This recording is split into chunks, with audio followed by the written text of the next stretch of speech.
So good morning, everyone. Thank you for joining us this morning. This webinar is on actions and solutions to safely reopen the economy. This is also a project of the MAP Trade and Investment and Tourism Committee. My name is SHEILA Lobien, and I'm your host and moderator for this morning's webinar. Before we begin, I'd like to ask first everyone to pause. Let's bow our heads for a short prayer followed by the Philippine National Anthem.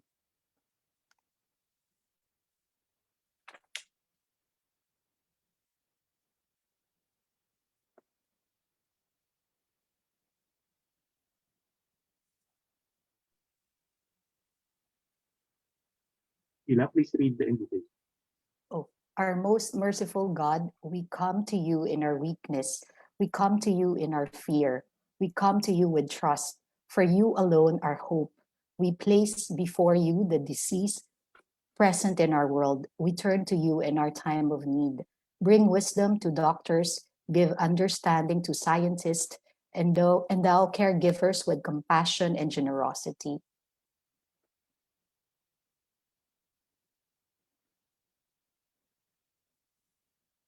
Bring healing to those who are ill, protect those who are most at risk, give comfort to those who have lost a loved one, welcome those who have died into your eternal home, stabilize our communities, unite us in our compassion, remove all fear from our hearts, fill us with confidence in you, in your care. Amen.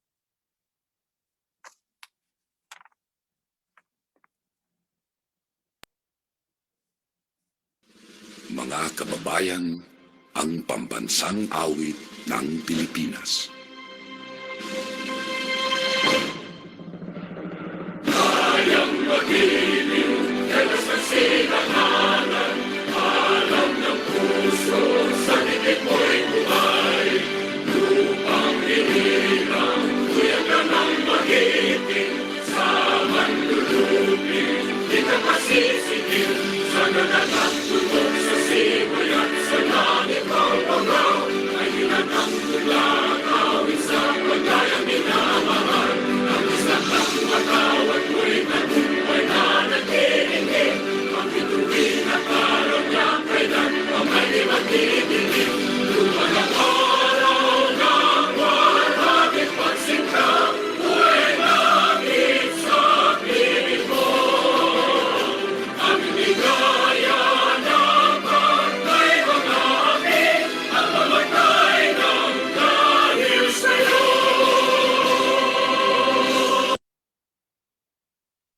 All right. Good morning again and welcome everyone. Before we start the program, let us first call the guy behind the MAP Trade and Investment and Tourism Committee. When you talk about supply chain, you'll only think of one guy, and that's Charlie Villaseñor. Sir, over to you. Hey, Sheila, thank you very much. It's always good to do something like this. You know what? During last year, it was this committee that was the first one who actually pioneered all of these webinars via Zoom. So allow me to welcome our distinguished speakers, the fellow MAP members, our dear friends, ladies and gentlemen, a pleasant good morning. On behalf of the MAP Trade and Investment Tourism Committee, I would like to welcome all of you to this MAP webinar on actions and solutions to safely reopen the economy under the MAP CEO Academy. You know what? We've been hearing a lot of uncertainties, a lot of challenges.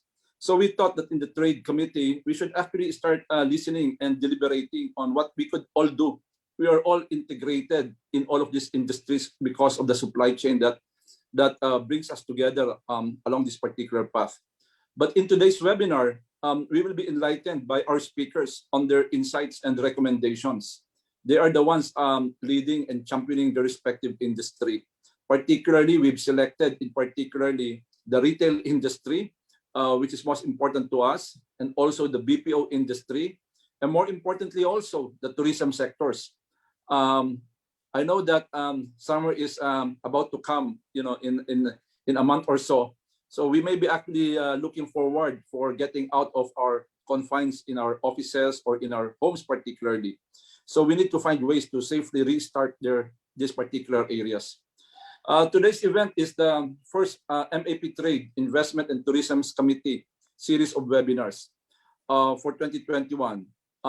In MAP's 2021 theme of what we now have, the Great Reset, leading for the common good.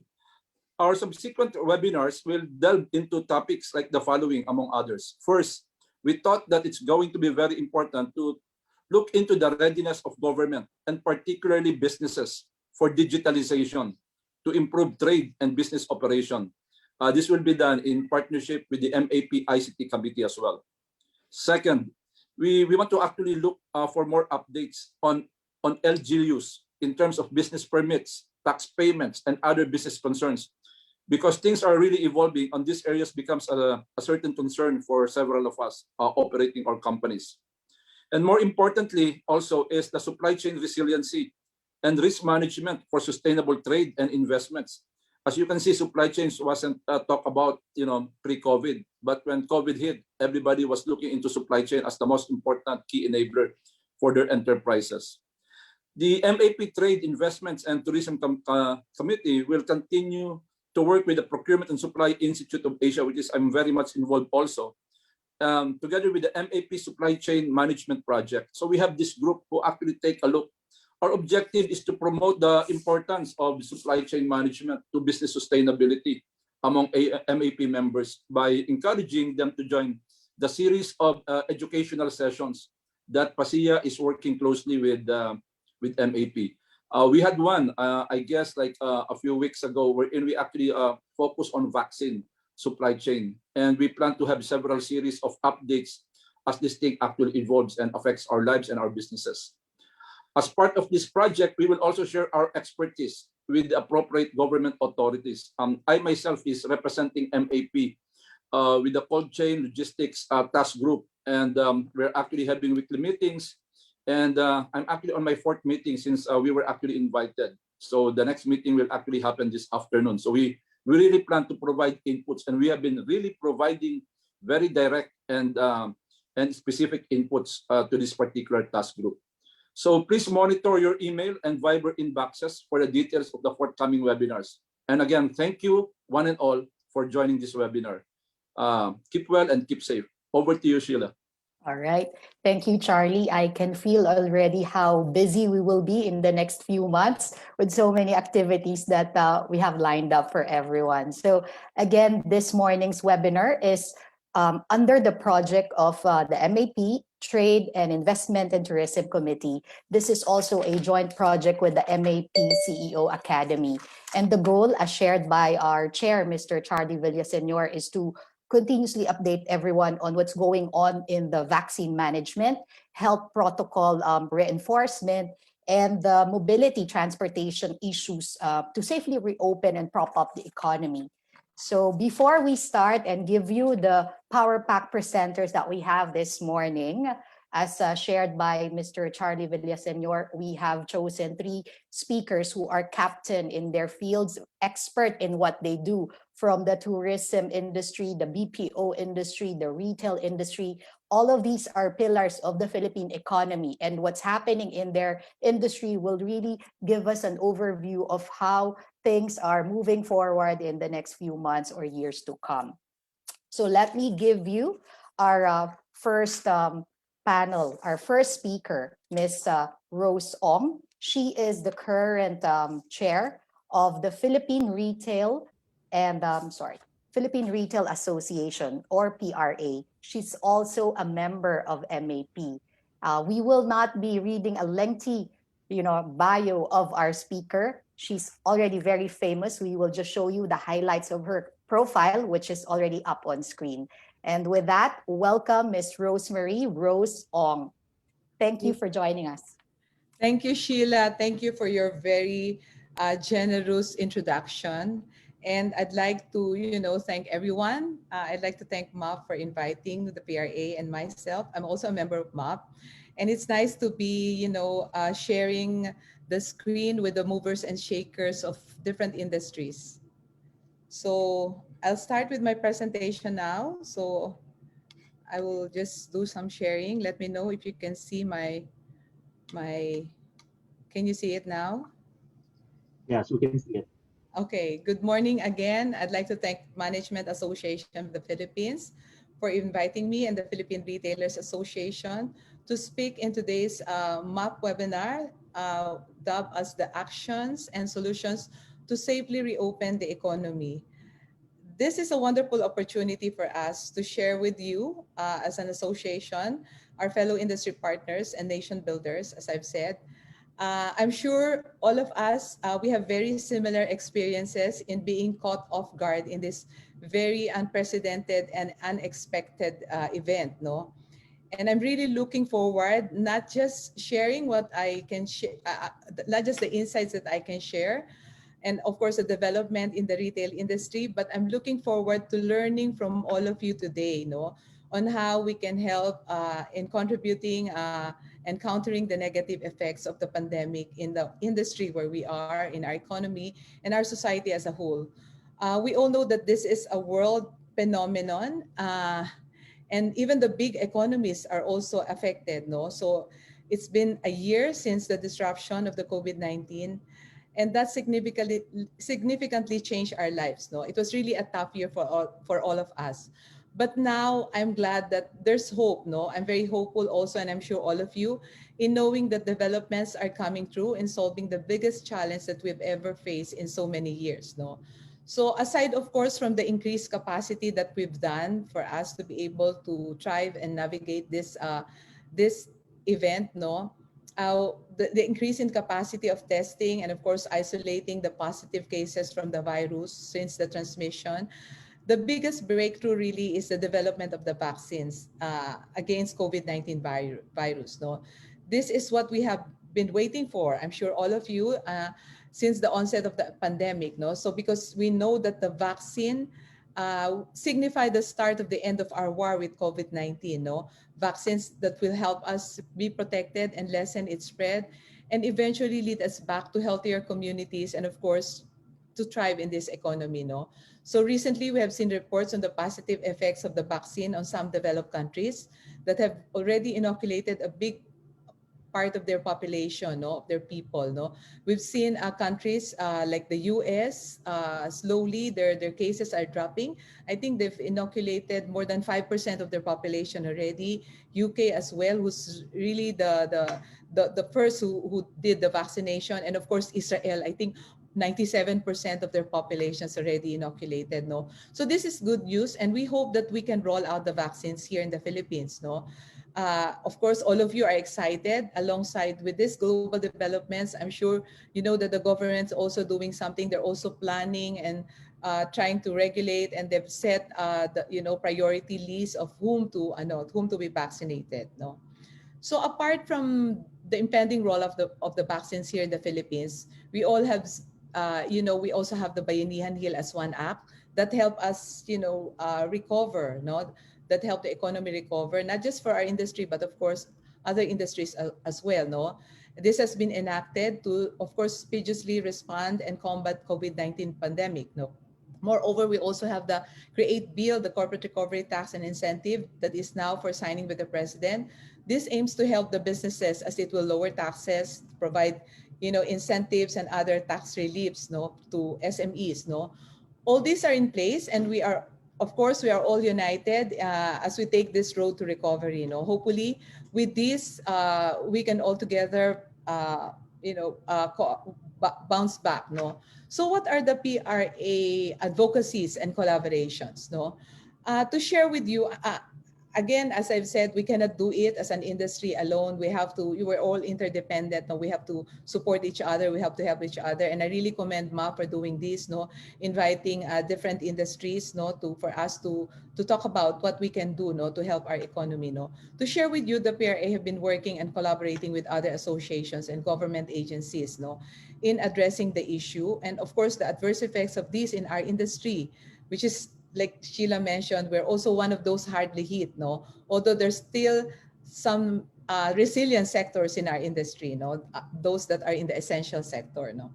So some of the collaborations that we did are the Project ARC with Go Negosyo, no? So it's very important that we were able to gain visibility of the cases. So it was easy for us to to rise up, no, when after the lockdown we reopened, no, so we were given visibility. So what PRA did, we gathered our members who sought to purchase the test kits for their employees and connected them with with different agencies, no. So this helped our members reopen their business safely after the ECQ lockdown. Another is a dose of hope, again with Go Negosyo also. I'm sure all of you, if not most of you, are part of this. This is a social program of AstraZeneca to provide access to vaccine, no, especially for low economies like the Philippines. No, there's this tripartite agreement between the government, the AstraZeneca, and of course the private sector companies who donated for the government and also for their employees, no, to purchase the vaccine. So what PRA did is we consolidated the vaccine orders on behalf of our small members, because some of our big members, you know, the PRA is an association of big and medium and small retailers. No, for those that are able to meet the minimum order quantity, they were able to go direct. But for those who cannot meet the MOQ, so we consolidated their orders and we placed that in their behalf. No, so we also supported MAP in this initiative. No, the immediate regarding the Create bill, the immediate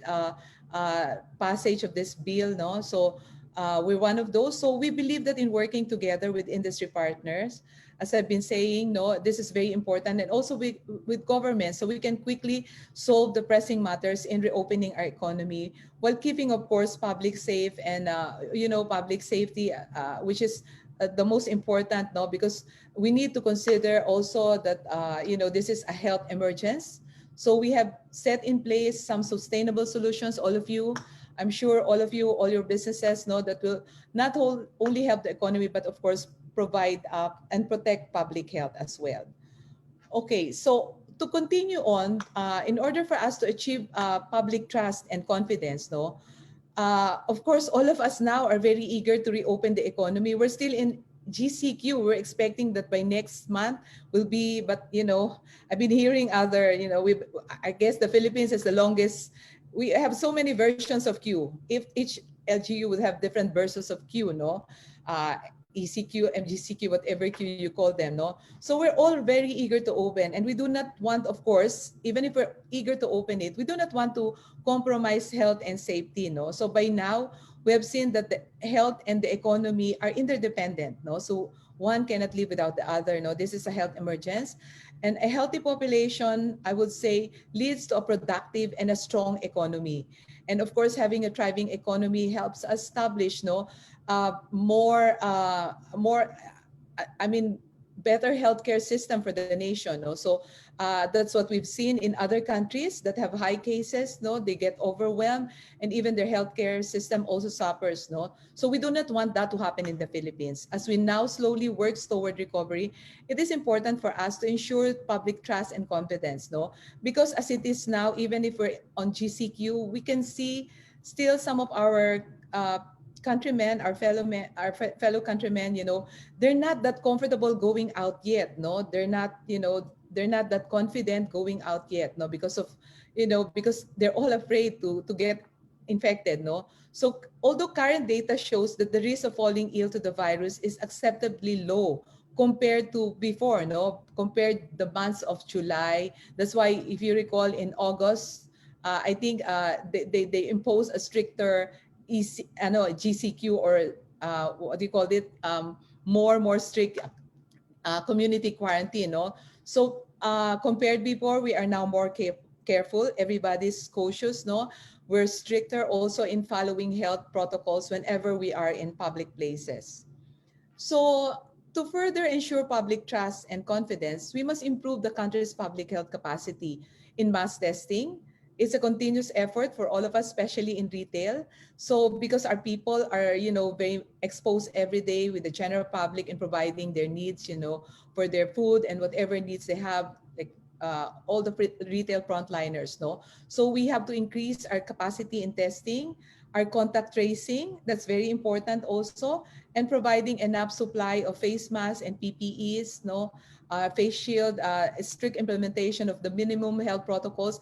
In fact, in our company, we even provide partitions, no, aside from maintaining 6 feet radius, no, to social distance and all this. So we must be able to protect our people. We must make our customer or the public feel that it's safe to go out, that it's safe to go to the stores, no? So protect our people, protect our customers, more especially our healthcare frontliners and also the essential workers, no, the frontliners of the retail industry, no. So we call ourselves the economic frontliners, no, in order to prevent the spread of all this, no.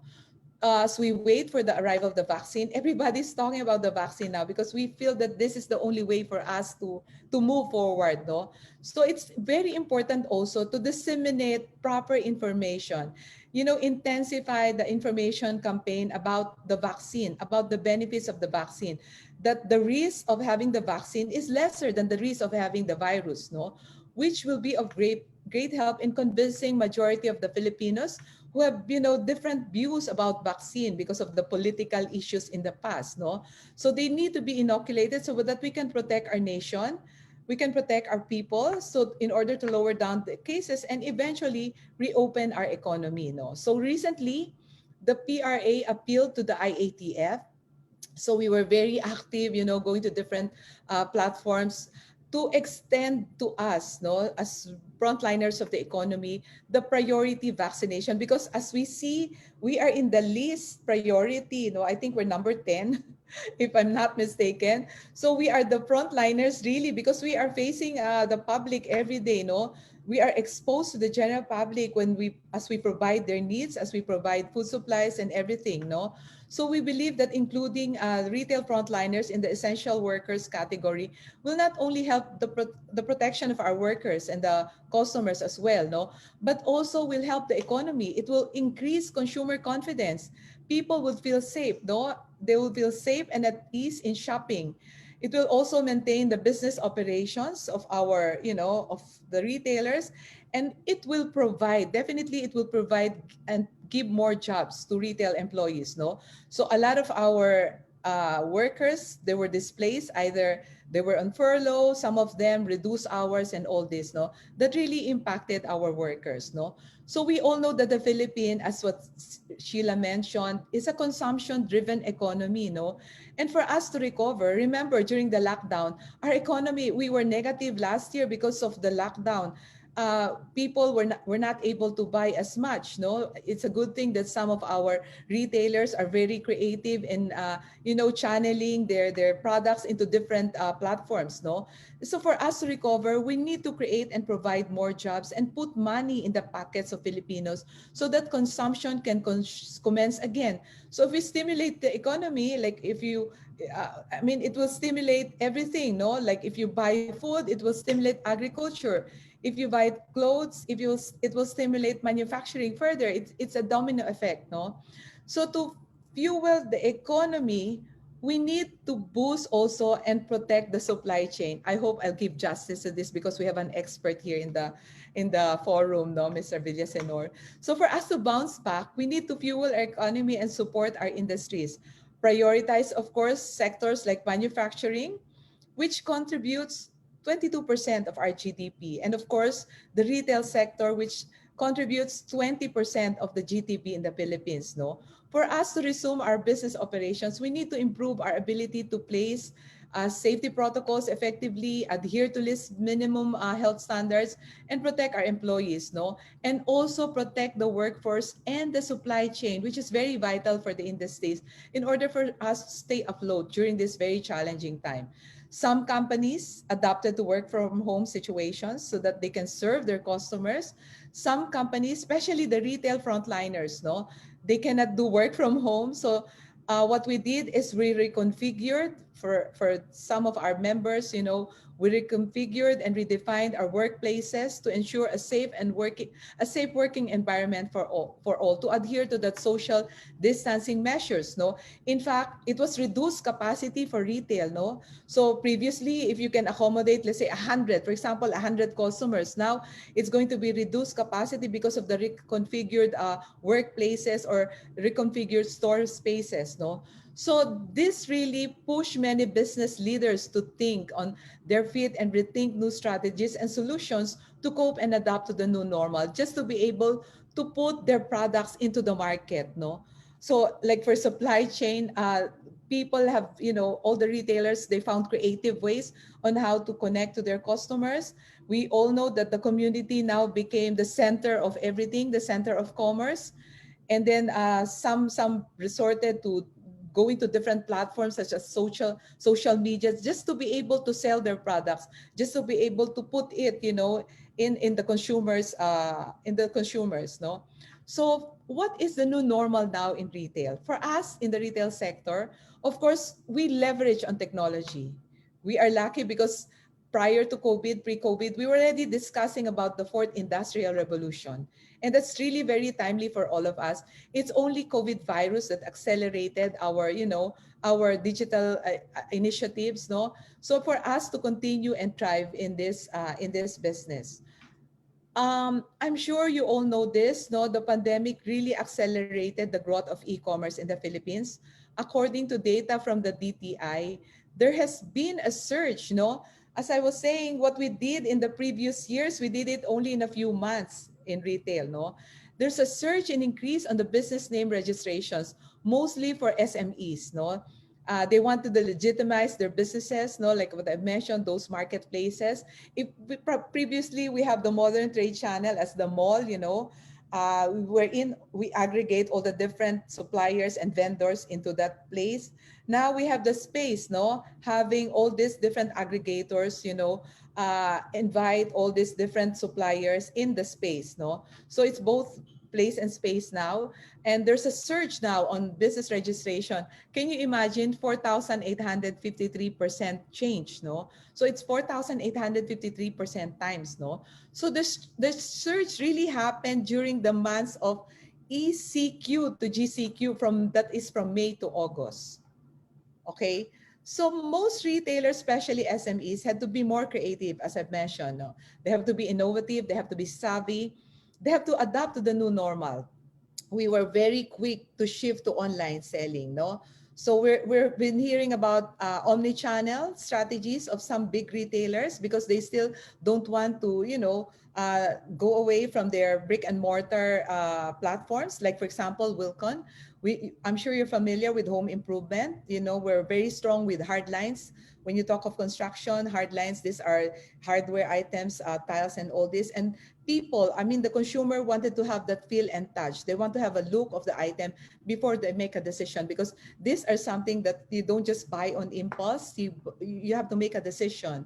So you really have to visit the store. So what we did is we are providing an omni-channel strategy wherein the brick and mortar would be the fulfillment center, or we will be the last mile delivery, wherein they complement each other. Of course, we have to provide that same seamless experience, no? As we approach now the new normal, we talk about different ways of giving retail experiences, no? For brick and mortar, as I mentioned, there's this omni-channel strategy, but further for the e-commerce, no? We're opting now for contactless payments to different digital payment options or gateways or digital payment wallets, no? There are other initiatives of retailers now just to be able to thrive and survive in this crisis, like the restaurants that are hardly hit, no? So they're promoting outdoor dining now, just like what's happening in the US now, no? So outdoor dining or outdoor activities, especially for gym, no? Instead of being confined in the gym place, no? You promote outdoor gym activities, no? And outdoor activities that are safer for our customers, no? So indeed, we're now experiencing a new retail experience, which is what we're seeing now is a transformation of retail from brick and mortar to different channels, no? To the cloud, no? To the space, no? So it's always a welcoming occurrence in the dynamic world of retail, no? So the limitations of the pandemics really sparked this innovation, all this creativity that we're seeing, no? We always think of ways, no? Like for example, just to cite an example with Vilcon, during the lockdown, there's still, still a demand for our products, no? Even if we say that we're not allowed to open. So we introduced the browse, call, collect. We cannot deliver because of the limitations. Mobility is an issue. So we us, our customers, we allow them to navigate our site, our websites, and our e-commerce platform. So they will confirm their order. They will call through Viber community or through different social media channel, and then they will schedule a pickup from the store, no? And then continuing on, when we reset, when we reopen, we still continue with the browse, call, collect, and deliver. And then we introduce further the virtual tour of the store. So in the comfort of your homes, you just call us through Viber or to Facebook Messenger, and we'll give you a virtual tour of the store. We will show you around the path to purchase. You know, you will experience the different products virtually and the different vignettes. And further, we also did live selling, no? Live selling in these social media platforms, just to be able to, you know, to connect to our customers. That's one way of, you know, not really disrupting the supply chain, no? So we try to be engaging. I mean, retailers try to be more engaging. Even the malls now, they introduce this online platform, being aggregators in the space, not just in the physical. All these big malls, they provided these apps, no? So all of these applications, mobile applications, we see new business models in the transformation of retail. So the retail sector is really eager to bounce back and thrive in this pandemic, no? So what does PRA do, no?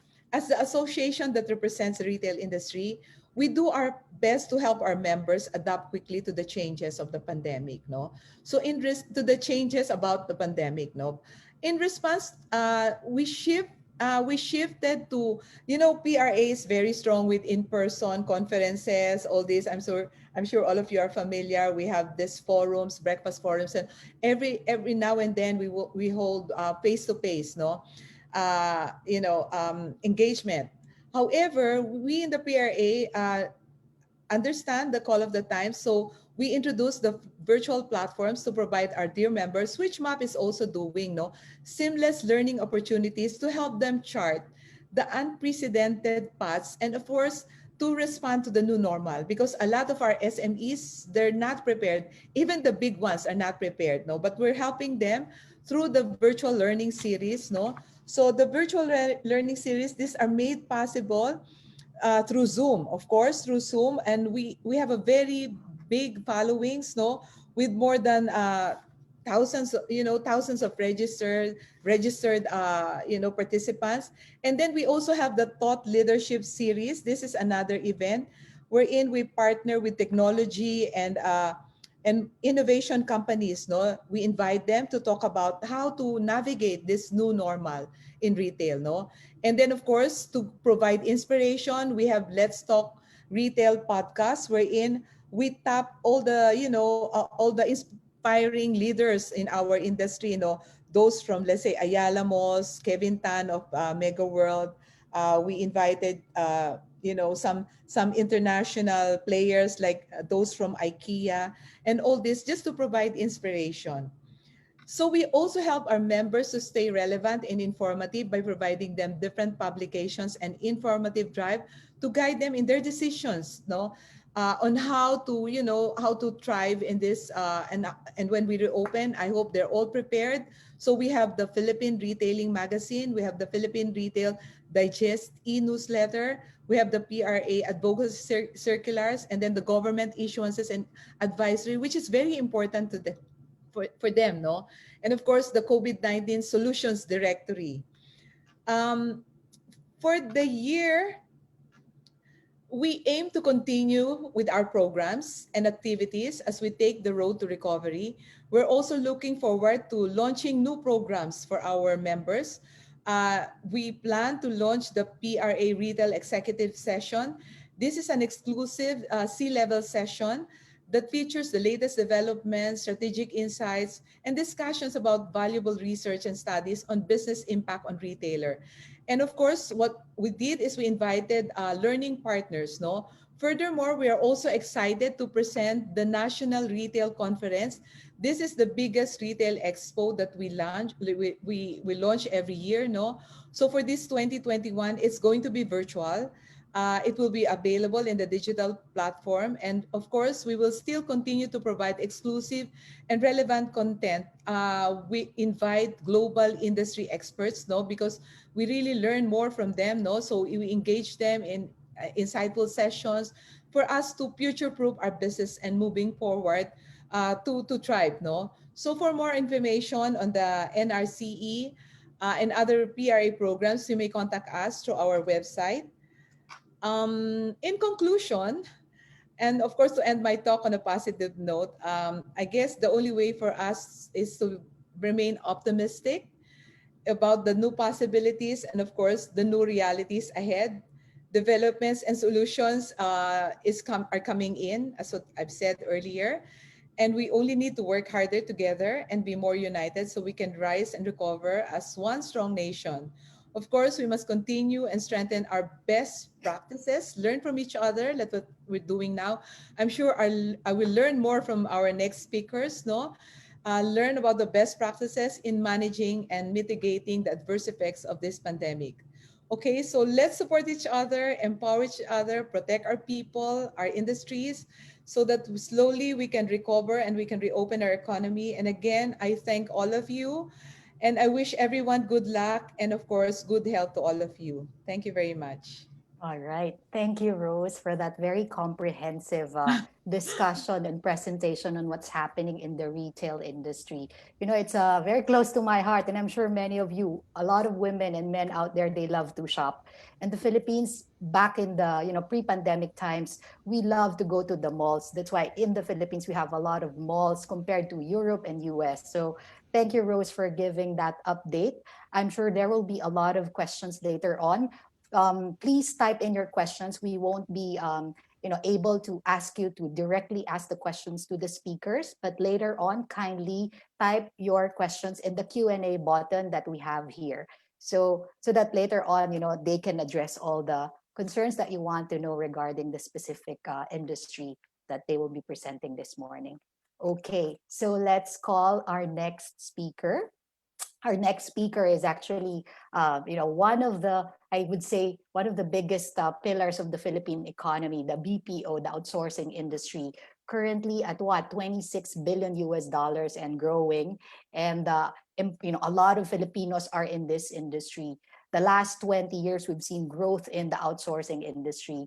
And our current speaker is the chair of the IT and Business Process Association of the Philippines, or IBPAP. He is also a member of the MAP. So I'm sure we will hear a lot about our speaker, about what's happening in the BPO industry. So let's all welcome Mr. Manolito TAYAG. Sir, over to you. Thank you very much, Sheila. Good morning, everyone. Thank you for having me here today. Let me give you our point of view from the IT BPM industry perspective. The IT BPM industry today, as Sheila has mentioned, employs about 1.3 million people.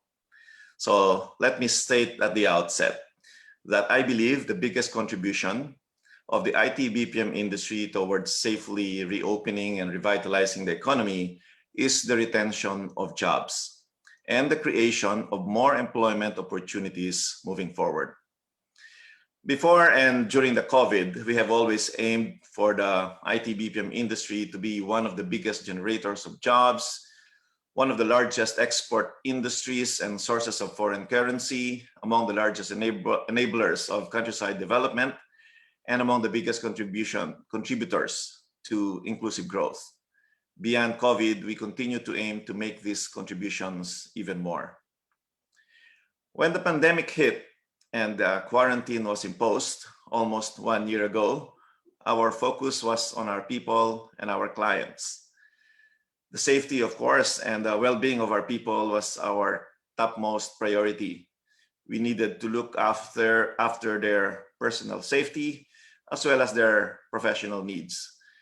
We moved with speed and scale. I always say that, I've never seen such speed and scale in enabling people to work from home because we didn't have a lot of time that was given to us. No? It meant moving machines, securing connectivity, and addressing security and access issues. Luckily, of course, our industry is enabled, is technology and technology enabled. And for the few essential personnel who had to stay in the office necessarily, we had to book in nearby hotels and provide shuttle services.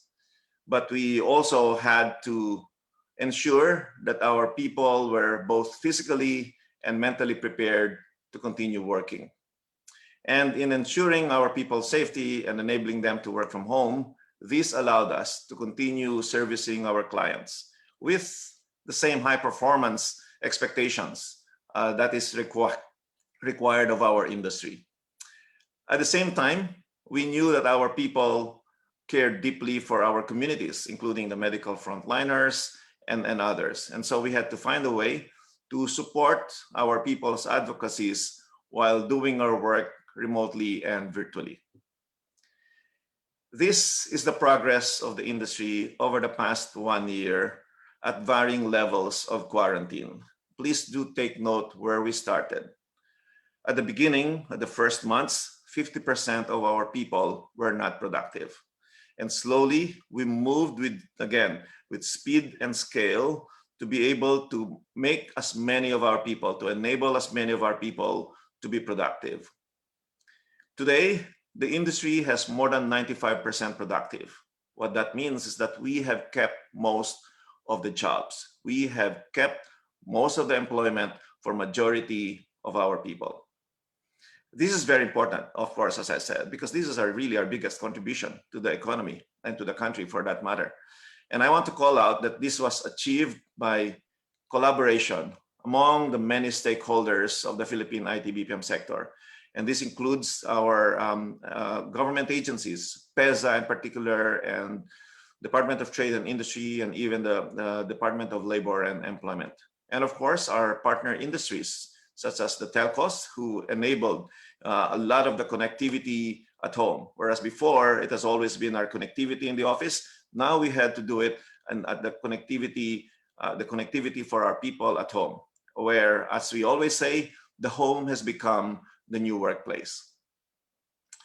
And in our last recalibration of our industry prospects, we project that 2021, despite all the challenges, the industry can grow between 3 to 5%. Please take note that for 2020, we saw that the industry was flat. But this is just as significant, staying at the same numbers that we had means that we were able to keep as many jobs, and that is still better than the contraction that we had overall that we saw in the Philippine economy. And again, we look forward to being able to show further growth, at least some growth in the next few years, particularly in FY21, with a bandwidth of anywhere from 3 to 5%. But what this graph shows also is that 68% of our people are still working from home. And so even at work from home, in order to maintain and grow our services, the industry had to quickly adjust to the new and remote processes. Those of you are familiar with work from home, it is interesting to know that we have actually hired people we never personally met and who have never been to our offices. We have onboarded and even conducted bootcamp training for our people who've never been to our offices or have never been to our training centers. And we have done work, we transitioned work, we took work, the outsourcing work from our global clients from home and not from our offices. And it is interesting to know that we have some services where we have seen evidences of better performance and improved productivity. And so, as we shifted our employees to work from home, we needed to ensure that we enhance their experience despite the different setup. As I said, the home has become the new workplace, and our people are going through a new way of working and therefore a new kind of experience.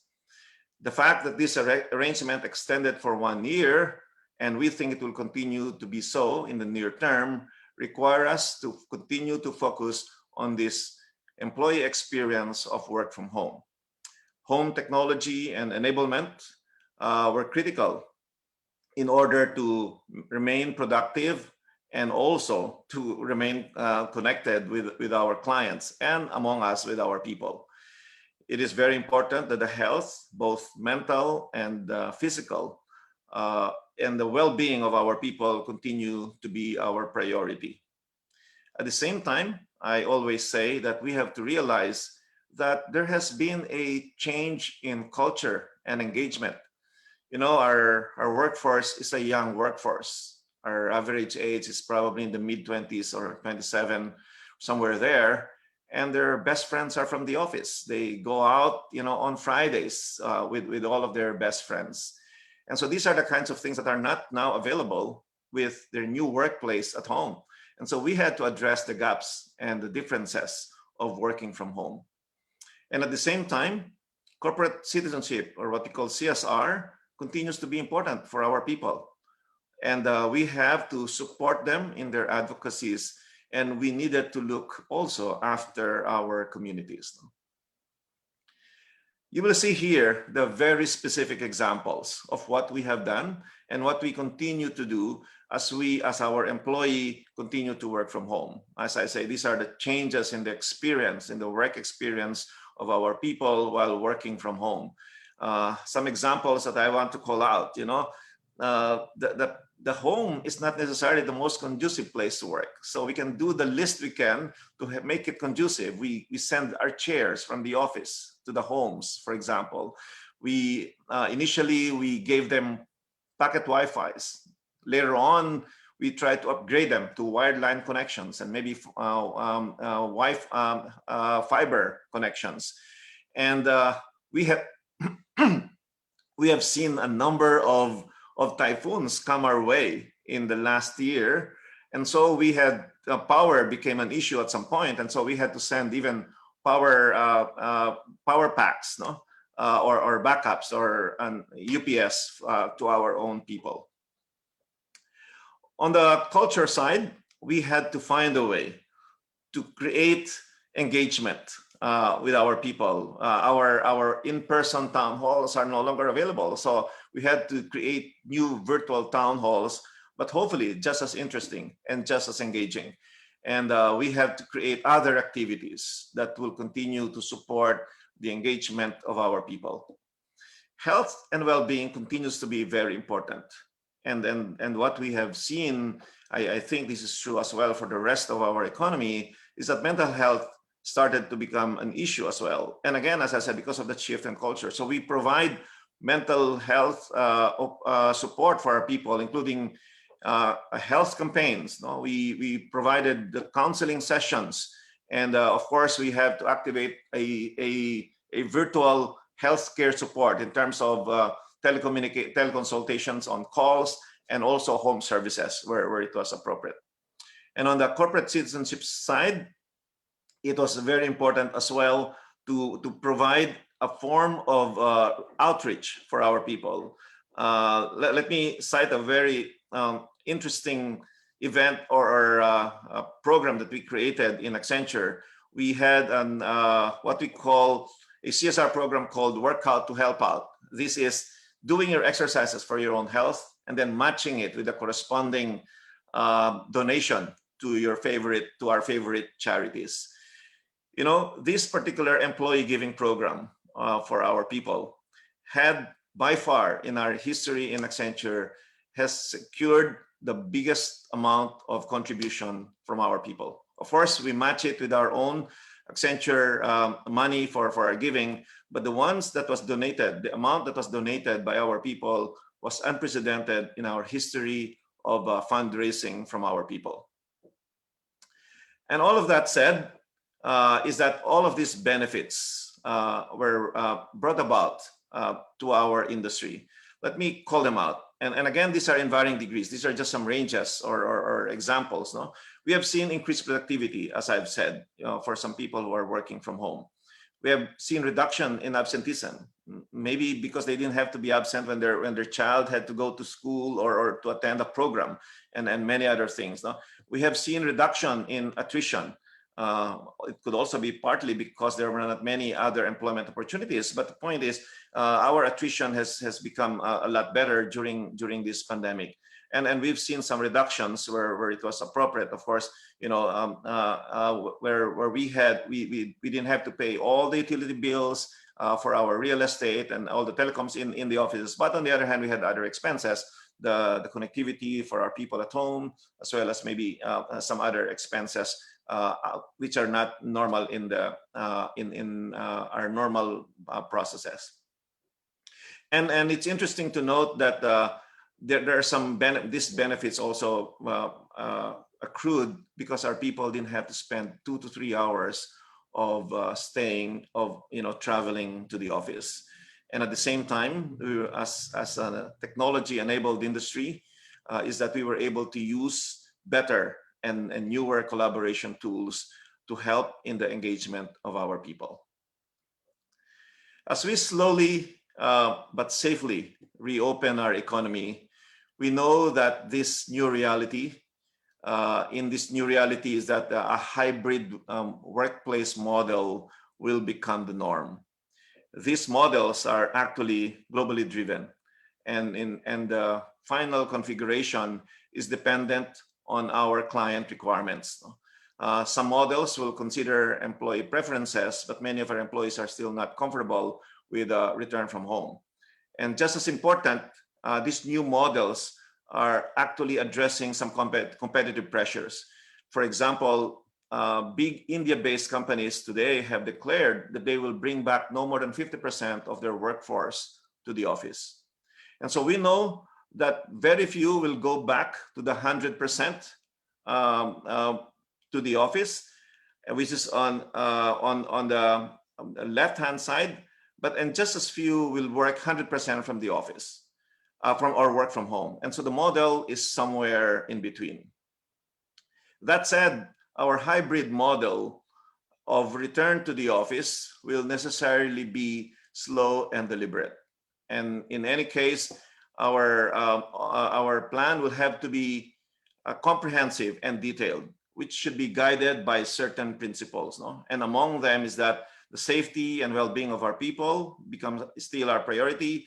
We have to consider the comfort level and convenience of our people of going to the office. And at the same time, we have to rely on health and safety experts, including from the government, in complying with government guidelines. And as part of the RTO, and Rose has already mentioned this, is that to a large extent, this is related to how we can help in fully reopening the economy, is a vaccination and testing strategy. Again, consistent with government mandated processes. Beyond vaccine procurement, we should plan on an end-to-end process, and this includes the education and the prioritization, the actual administration, and the tracking of vaccines. Again, this will all have to be consistent, and we're working very closely with the government. Our last survey in the industry is that it's a 60-30-10, which means 60% of our people will agree to vaccines, 30% will not, and 10% are not sure. We need to do a lot of education and communication for our people to agree to take the vaccines and to increase that percentage from 60%.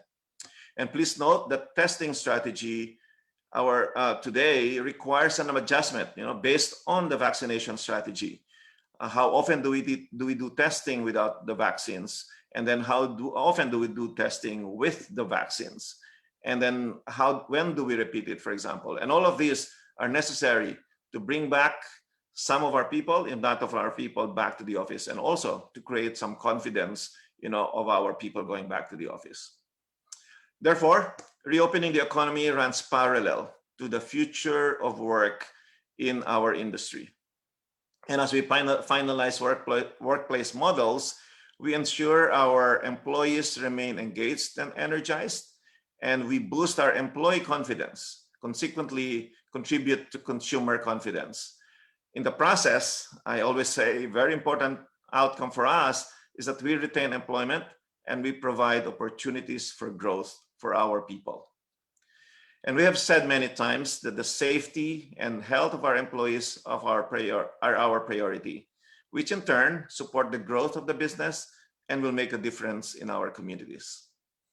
And again, we can only achieve all of this if we work together. As we keep on saying, we need all the support that we can get. We can take care of our employees and give them confidence to return to the office by working with the government and with other stakeholders, of an end-to-end process for vaccination. And just as important, we also need to solve for the long-term work from home arrangement.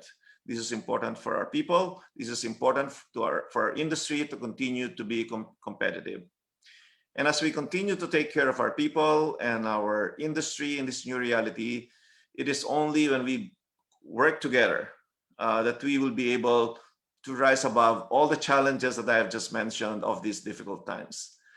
And as I said at the beginning, our biggest contribution is maintaining and increasing employment. This is how we will help the economy. This is how we will help build the country. Thank you. Thank you, Mr. Tayag. So happy to hear what you have mentioned so many times, that the outsourcing industry have retained the number of employees that they have, and they will continue to grow when the global economy is already projecting, a decline in growth this year. It's so refreshing, and I'm really happy to hear that the BPO industry is still forecasting a 3 or 4% growth this year. So keep it that way, sir. All right. For our last but not the least, our speaker from the tourism, the hospitality industry, and as mentioned earlier, they were really hardest hit in this global pandemic, and the hotel industry, they're actually just surviving right now. So our speaker is the captain of the industry also. He is the chair and president of the Hotel and Restaurant Association of the Philippines, or HRAP. Let's all welcome Mr. Eugene T. Yap. Sir, over to you. Thank you. Thank you, Sheila. Hello, everyone. I'd like to prepare my, let me see. Okay, so I guess, can you see my presentation now? Yes, Sheila? you can see it. Okay, so we hope it will be okay now. I have to drag it a little bit. So good morning again to everyone, to all the participants. And we're here together with Management Association of the Philippines to share on our own problems and probably solutions on what we can achieve in the future. Tourism, go to my first slide, I'll give you an overview. Sorry again, I apologize. Okay. Let me see. Can you still see me? Give me a few minutes to share my content again. A while ago it was okay. Now it's not. Okay. Okay. Now, tourism in the Philippines accounts for as much as 12.7% GDP and employs as many as 5.365 million based on 2018 source with the DOT. Next, we all know that the COVID-19 pandemic, it started in February 2020 and it has affected business. Oh, hello. Okay, so, okay, I'm having a read. Okay. So the tourism industry has been, of course, the hardest hit.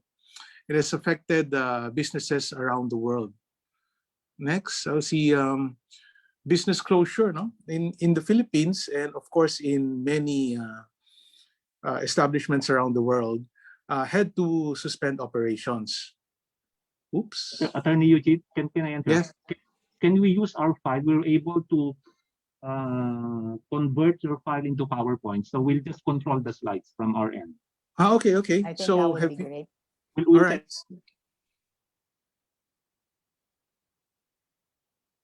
Okay. Okay, Okay, so Joanna is now handling the transition of your slides. all right, great. Okay, so you'll be under control. I will just say next na lang, no? Yes, Right? yes, thank you. Okay, so thank you for that. Again, I apologize for, I need to learn to be tech savvy, everyone. Again, allow me to continue. Tourism, of course, has been the hardest hit.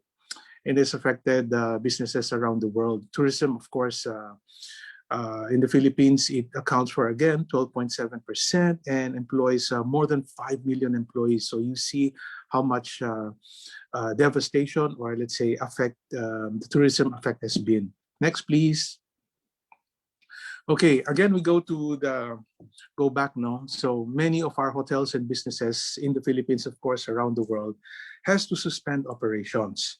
And many businesses had to shut down completely due to an uncertain future. Next, please.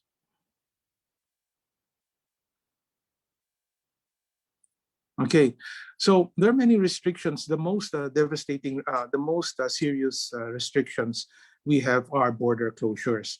We have international border closures. That means that prevents international travelers from coming in and our local travelers from going out. And it has covered air, land, and sea. No? Next, please. Okay, there are three government agencies that oversees three major government agencies that oversees the tourism industry. One of them is the Department of Tourism. Here you see in the slide would be some of their guidelines. It has been surpassed later on with many guidelines, but this is just an example. The Department of Tourism issues admin orders. No, so what does the admin order contains? It contains the limitation, for example, the capacity of room operations from 50%, now it's 100%. Capacity in banquet seatings it varies now between 30 to 50%. Then everyone must observe health protocols for the employees and the guests.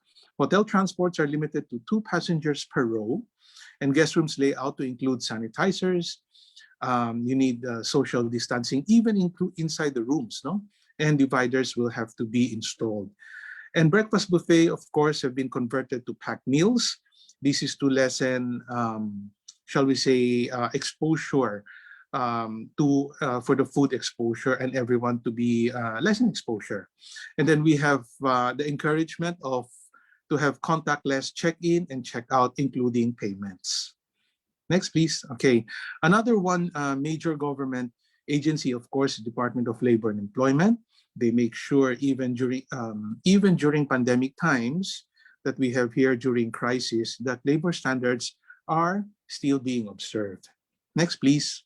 And of course, the Department of Trade and Industry, since they register, regulate, monitor. They regulate hotels which are not registered or accredited with the DOT, and all independent restaurants that are not located inside the hotels. Next, we're adapting to new business, no?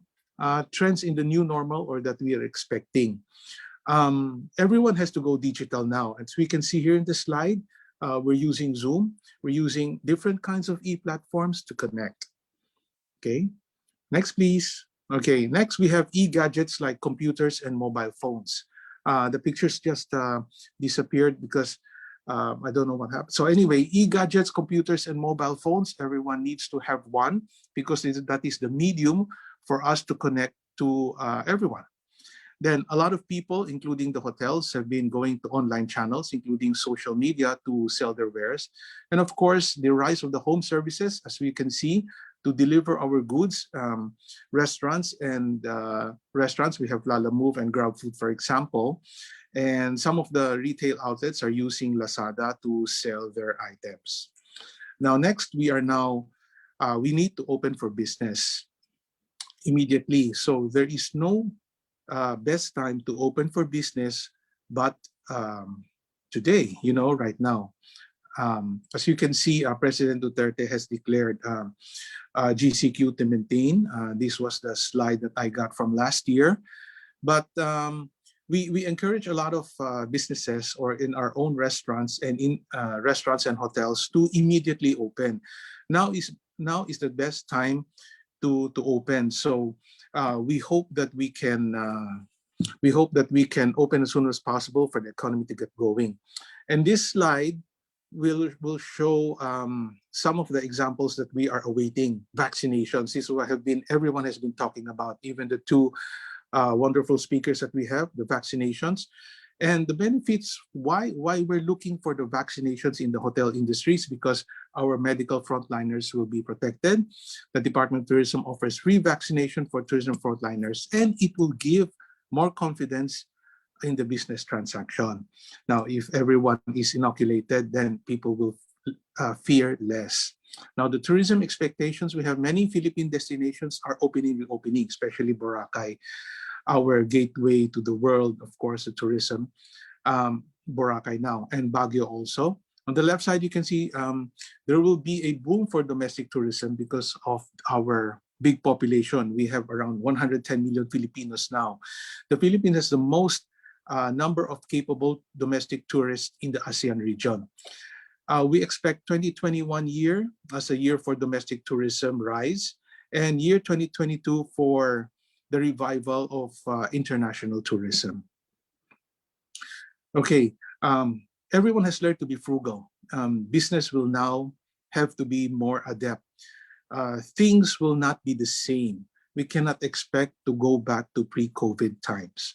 Now, in our case, we have to observe health protocols to give confidence to our guests. So some of them I will share with you. Okay.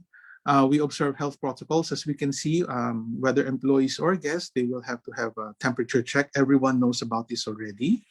Everyone experienced, and now we have cleaner toilets. Not only toilets, but cleaner facilities, carpets, air ventilation system. That one we had to invest a lot of money. And I think all establishments. And then our wonderful buffet will now have to disappear, and it is being replaced by a la carte. As we can see here, it's a la carte, so the movement of people and the exposure will be limited. And previous to that, we have the previous to that, please, previews. Now, for those who have luxury of space, we need to have some kind of space.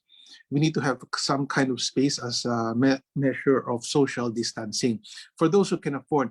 But those who cannot afford will have to make do with the barriers and continue to wear masks while at the office. Next, please. Okay.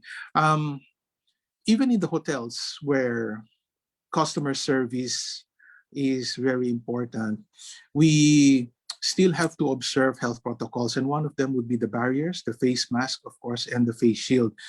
But we will still have to continue with our very personal service, because tourism is really very personal, is giving our guests the wonderful experience. So the personal touch still cannot be, we cannot still do away with that, and we can never do away with that. But just to follow the health protocols, we can, as you can see, we have those a little bit barriers for that one. Next, please. Okay, as everyone knows that everyone is going into cashless transactions now. We can either have online payments or credit cards. Again, this is to minimize contacts. Next, please. Okay, we will have to expect new meeting styles right now. Smaller meeting groups. As you can see here, City Hall of Manila had conducted meetings in Bayview Park Hotel. As you can see, Mayor Isko and Vice Mayor Dr. Lacuna are sitting, they're showing examples. They have to be 1.5 meters apart. And the rest of the people are quite far apart, it's just the camera angle, but everyone has to contend with smaller meeting groups in larger areas. Next, please. Okay, some of the principles of reopening business in the hotel and restaurant industries that we on our side are discussing. Now, we cannot jump directly in opening business. We need a new post-COVID business plan to prevent obsolescence. Gone are the days of the ways we're doing things. We now have to plan. We cannot just jump into it. We need manpower. We need expenses. We need to spend. Okay. Admin, please hold on to this. This is the most important slide, I believe. So we need, as you can see here on the screen, it is a financial statement for a certain number of years. We use these to figure out our financial standing for the year. And we also use these to predict for the future and how to plan for the future. However, because of the COVID pandemic, everything went disarray. So we feel that the previous financial statements may not now be enough to predict for the future. So gone are the days that we can see the projections, it's going up or going down. Can we arrest that decline, or can we increase more of our sales in the future using the previous financial statements? That may not be enough anymore. So again, we have to plan for it. Things are different now. Where is ground zero? Where is we have to start from step one? Last year, 2020, wasn't even a step one. I think, and we believe that 2021 is the step one, is the first step in the years to come.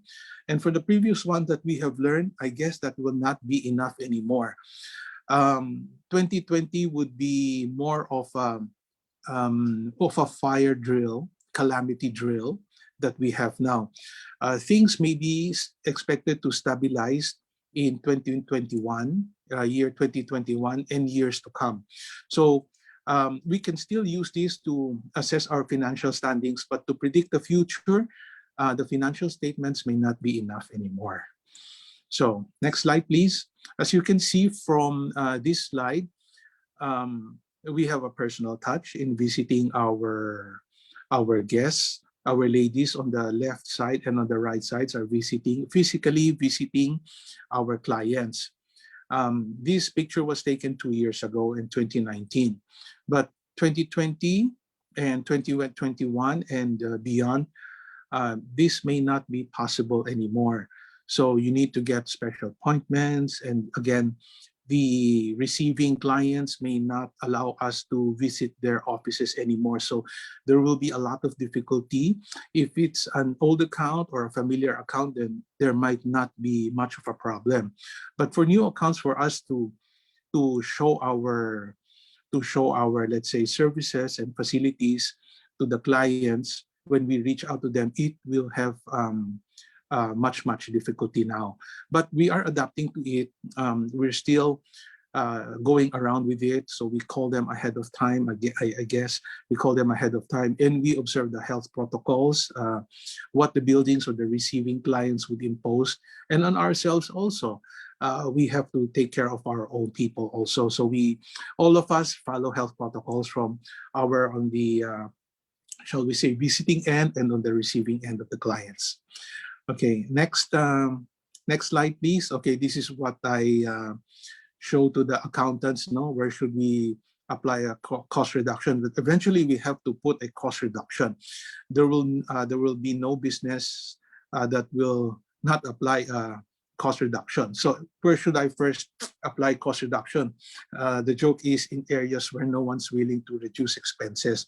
But I guess it is applied case-to-case basis, but we really have to apply it. In the hotel industry, it's very sometimes heartbreaking, no? In the industry, like any other industry, we had to suspend operations, and then we had to lay off our wonderful staff temporarily, many of them permanently. And in the future, we are afraid that once the employees, the good employees, the talented employees in the tourism industry, once they migrate to other type of industry, it will be difficult for them to come back to the tourism industry, or for us to develop new tourism workers would take some time. Next, please.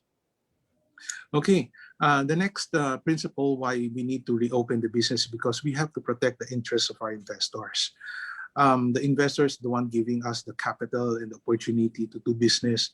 So this is the reason why we have to open up the business as soon as possible. And the next slide, please. The last but not the least, of course, our lovely employees.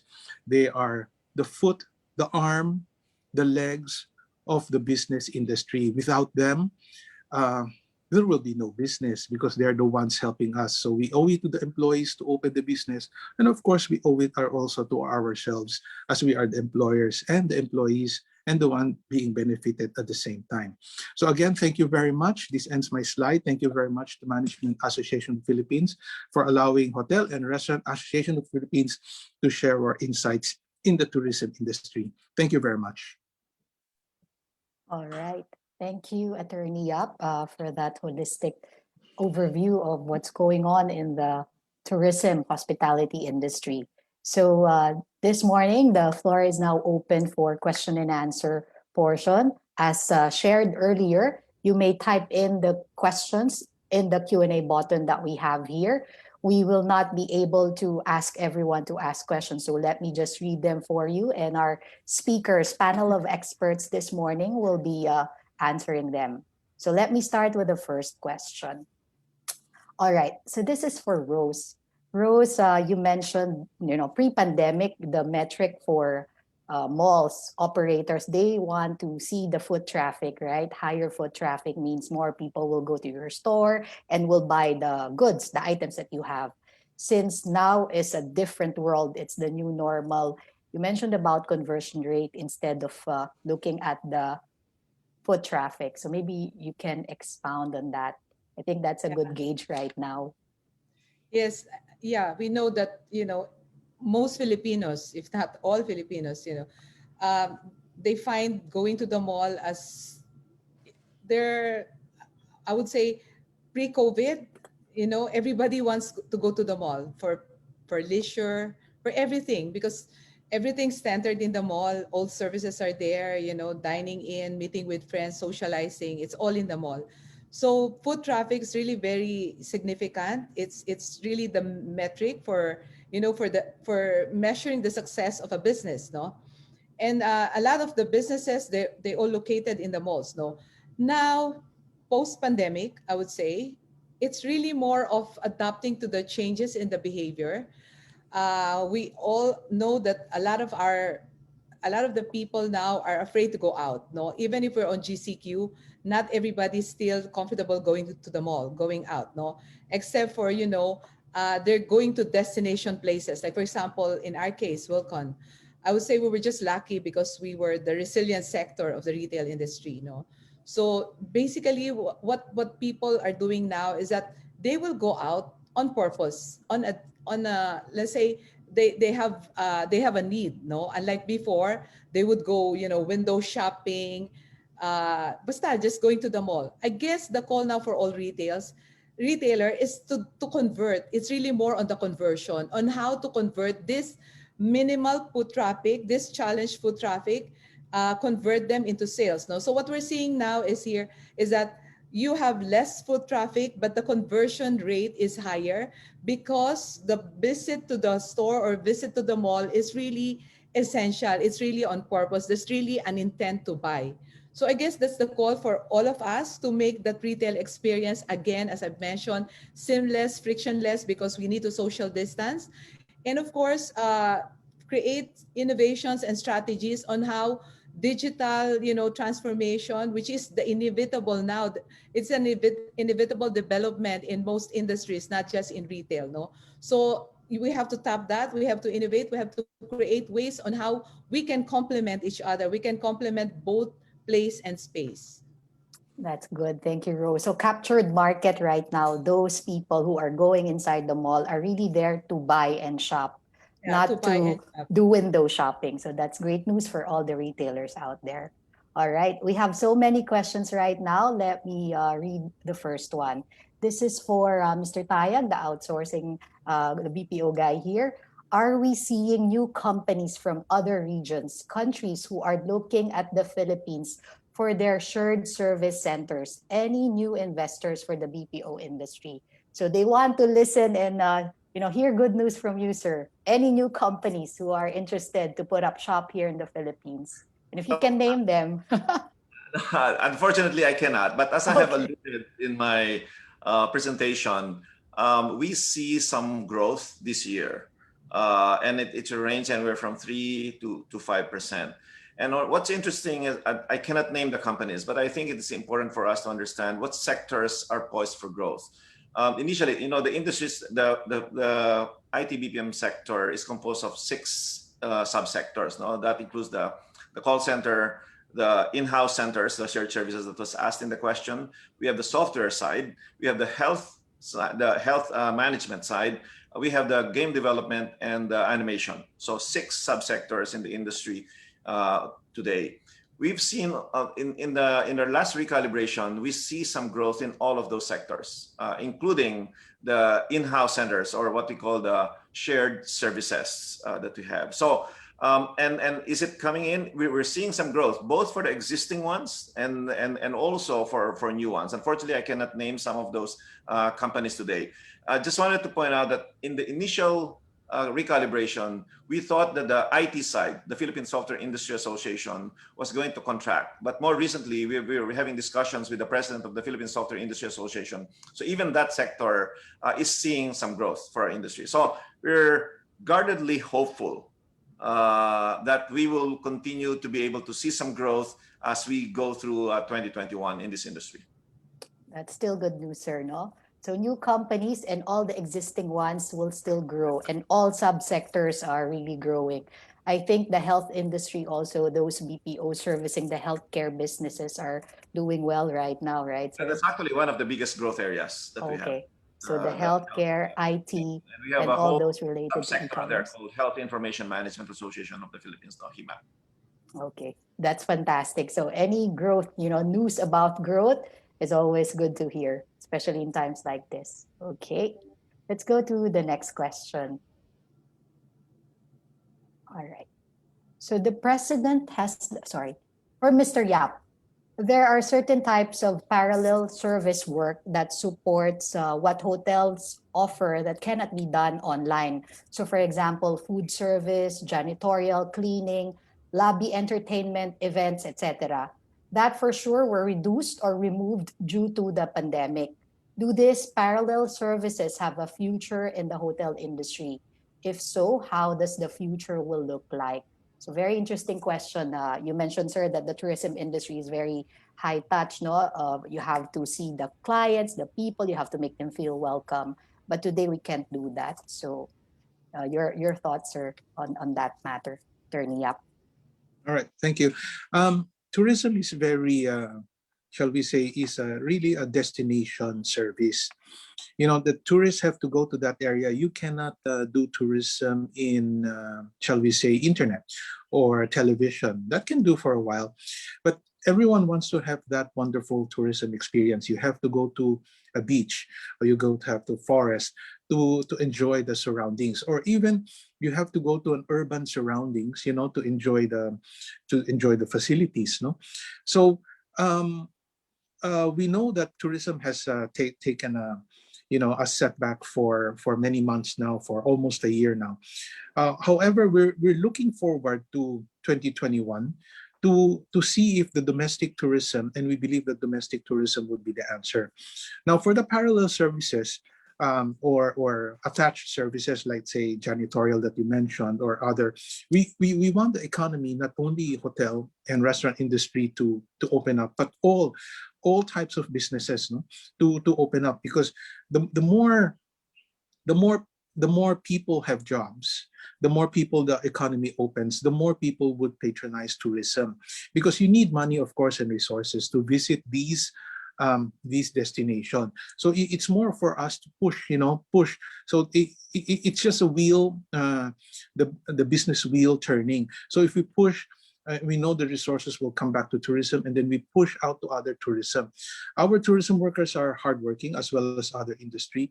And the more we push this economy to open up, then people will patronize will go to our destinations, to our hotels, resorts, restaurants, and we will be needing cleaning materials like the janitors and the suppliers and everything, and they will get paid, and they will go home and they patronize other businesses and they work for us. So this is all around. So that's why we're pushing for the government to open up as soon as possible, as much as possible. So even during here in Metro Manila, during these quarantine hotels, previously quarantine hotels are limited to certain services only. Let's say if you accept quarantine guests, you cannot have socials and banquets. No, right now we can.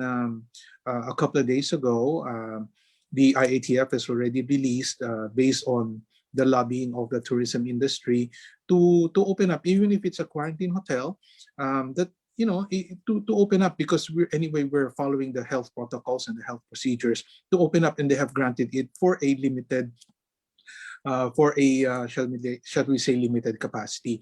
So we welcome this, everything that is opening up a chance and opportunity. We welcome it and we take advantage of it. So the most important, like I said earlier, was if we could open it possibly today. If we could have opened it yesterday, so we should have opened it yesterday.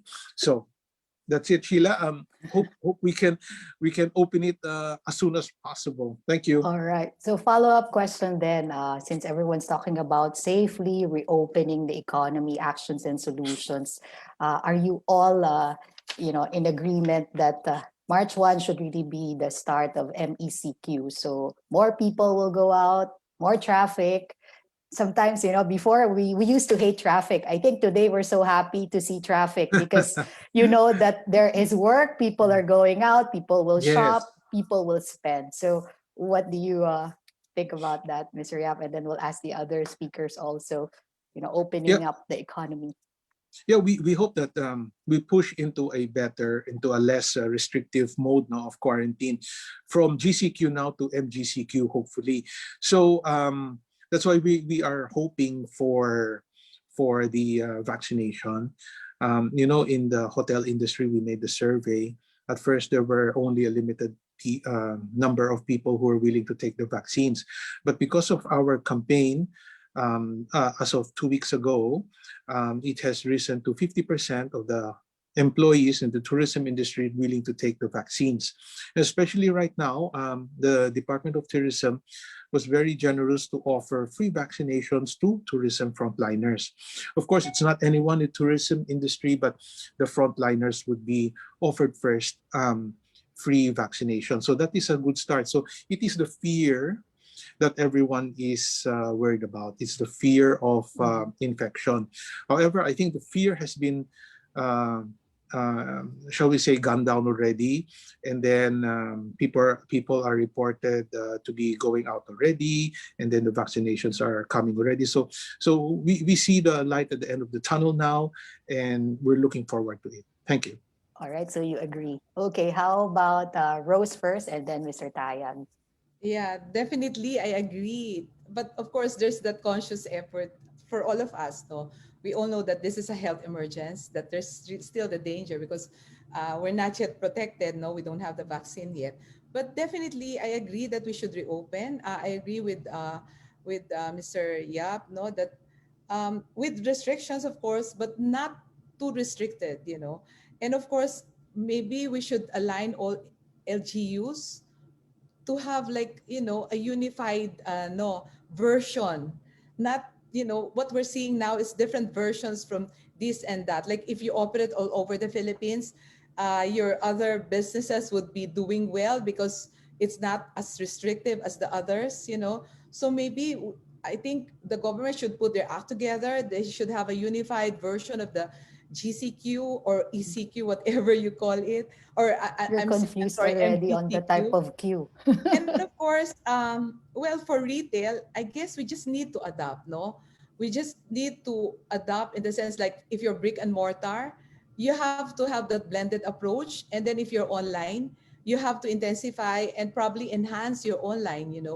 Like in the physical store, if we're doing a lot of improvements in merchandising, if we make it appealing to the customers, probably in your online site also, you have to make it appealing also so that we can drive traffic, whether it's in the store or whether it's in the online platform. So yeah, I'm open to, reopening with less restrictions the economy. That's the only way to go for us. Thank you, Rose. So in the retail industry, you have to be using the omni-channel right now, not just the Yes. mall, but you also have to be present in the digital world. So Yeah, everyone's even the buying things malls now. online. Yeah, even Yeah. the malls now, they have this application. Prior to going to the store, you have to, visit first. So that's why you don't need to spend so much time, no? It's really more of, having that purpose whenever you go to the mall. I think that's really our way of adapting to the consumer Mhm. behavior. And one thing that we observe also now is that consumers are really focused on safety. They're really focused on the essentials. And of course, they're very practical in their buying behavior. They don't go for, if it's not necessary, they won't buy it. And if it's not, within near their locality, they will not go. Unlike before, if I'm from Quezon City, I'd like shopping in Makati so that I can see different, different Products. sets of people. I mean, socialize with different, but now if you're from Quezon City, you'd rather shop where you are near. So you Yeah. are more straightforward now, different buyers' behavior. All right. Thank you, Rose. Mr. Tayag, how about in the BPO industry? Well, I have shared that our majority of our people, around 68 to 70%, are still working from home. But that said, I still believe that I think we can go to a more relaxed level of quarantine. There's a high level of consciousness among our people already in terms of the safety protocols, the health protocols that needed to be done. And we can continue doing all of that in an MGCQ, a more relaxed quarantine level. But the other benefits of a more relaxed level will help uh, in reviving and reopening the economy. So yes, I'm supportive of moving into a more relaxed level of quarantine. Okay, so I think all industries are in agreement, no? And I'm sure the other industries as well. We have another question here on the retail. So Rose, this is a tough question actually. One of the main issues retailers have faced even before the pandemic was collection from large corporation partners.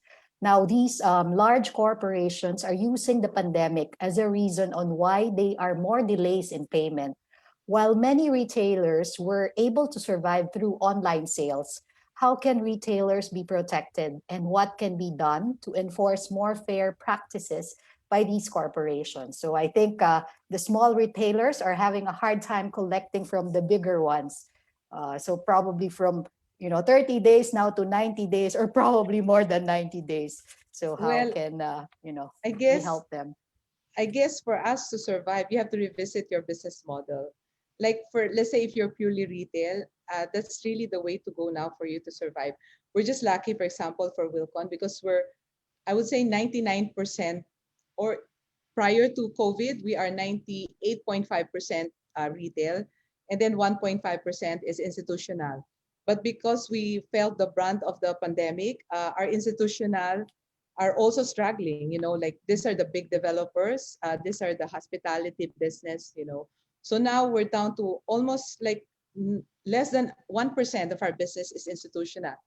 Now, if you, I guess it's a matter of you only chew what you can eat. No, if you have if you don't have very strong financials, why would you give on credit? No, so I guess for retail, probably just keep your inventory with you, and there's always opportunity. I mean, if the business is really tight, the business environment is tight, find other channels, find other platform like what you mentioned. Like for those who are strong with institutional, we all know that we are challenged with collecting. I don't know if we have good collection agencies here. I think the only advice that I can give is that you just have to revisit your business model. I mean, concentrate on your core. Let's say if you're good at retail, just focus on retail on cash basis and just keep your inventory with you rather than you give it on credit, and then you will have a hard time in coping. No, I mean, you need to replenish your inventory, and if you don't have that much strong financial, I would say, fiscal financial health, then it's going to be difficult for you. Very hard question, no? It's really hard to collect these Yeah. days. Yung product ka It's na a lot of, the concerns of many business owners today. Everyone just, we just have to help each other survive this pandemic, right? Anyway, all right. So again, the audience, you may type your questions in the Q&A button, and we'll just read it for you so that our panel of speakers will be able to answer them. Okay, another question. This is for Mr. Tayag, the BPO industry. Specifically, the question is, Mr. Tayag, what about employment? Would there be increases also this year? I think you've shared a lot of happy story, news about that. but I think the audience would like to know. You Yes. can share how many people, maybe the numbers, no, would excite us. Well, the growth in this industry always translates into growth in employment because we are primarily a service industry. And so we don't have investments, big investments, at least in manufacturing capacities or plants, for example. So our investment is really in our people. And when we talk about growth, when I talk about 3 to 5% growth, that 3 to 5% growth translates into 3 to 5% more employment. No? So if you're talking about 1.3 million people, 3% of that is at least additional 50,000 Wow. people that we will hopefully grow within the industry. But this is what I wanted to add to that question. The growth in our industry also requires a different set of new skills that we have. As we all have said, the COVID has accelerated digital transformation. And this digital transformation is translated to us in form of new requirements by our global clients. And therefore, we require a new set of skills. So even during the COVID, for example, we need to retool our people in the new technologies that our clients are now using because of their accelerated digital transformation. That is the other challenge that we have to face. And that is the other collaboration that we need to do with both the government and this time the academe and the educational sector in order to adjust to those new capabilities and requirements that this industry needs that were accelerated and brought about by the accelerated digital transformation of our global clients. All right. So that's for the BPO industry. That's the support from the government, sir, that you need, right? That you expect also. And collaboration with the academe and the other stakeholders. Mhm. A lot of work, a lot of things to be done to have a very successful bounce back, no? This great reset. All right. For the hotel industry again, let me ask Attorney. Hello, Attorney Yap. Are you still there? Okay, Yeah, I'm there. Okay, sir. There are some hotels that are able to somehow thrive still despite what's going on. Would you know or share with us their secrets? Because some are able to, survive. They're able to repurpose their facilities and still get revenues, no? While others are really having a tough time and some have just decided to close shop. So maybe you can share with us what are the things that they've done. These successful hotel owners, what have they done in the last few months? Okay. Thank you for that question. It's very important that any businessman, actually, it's not only hoteliers, no, or restaurateur. They have to be practical and they have to look at the market. Can the market sustain? If the market can sustain only a limited portion, the expenses needs to be, shall we say, just in ratio, proper ratio with that one. So those that would be able to survive would be able to adapt to a lower market. So that means the lower expenses that you have, the better it is. But what if you are so big a hotel, no, or establishment that you have to, shall we say, maintain? You cannot go down a certain type of, shall we say, expenses. No, you have to spend a lot more. But what they do right now is to either close down temporarily to be resilient for that one, or to continue business so that they will not go away from the market, is to lessen their services. Now, if one establishment says that they are 5-star, 4-star, 3-star, 2-star, 1-star, then they will have to adjust that. They make their employees understand and they make their guests understand that really the services would be very, very limited. For the hotels, of course, for example, since it's a quarantine hotels, we make our guests understand that the changing of the amenities, the bed sheets, the pillowcases, won't be done every day anymore. It's either it's a city ordinance or IATF ordinance or hotel policy.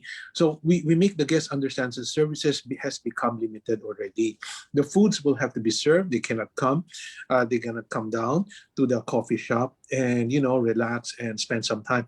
So it's all right now. It's a question of making the guest, making the public understand, and making our also employees understand, because sometimes the employees would be so afraid that they might lose their jobs, etc. So we have to, I guess, be transparent about it. Now, as I said earlier, this is not won't be limited to hotels only or restaurants. I think in any business, if we talk business per se, this is that we are applying, especially of course in hotel and restaurants. So um, being practical, being realistic, being understanding, and making our guests understand and our employees understand, that will be the first step. So the rest would be, I guess, it's a wait and see, but mostly it's being practical about it. All Thank you. right. So thank you, Attorney Yap, for giving us your insight on that. And glad to hear that there are still a lot of hotel operators out there who are surviving and actually doing well despite the pandemic.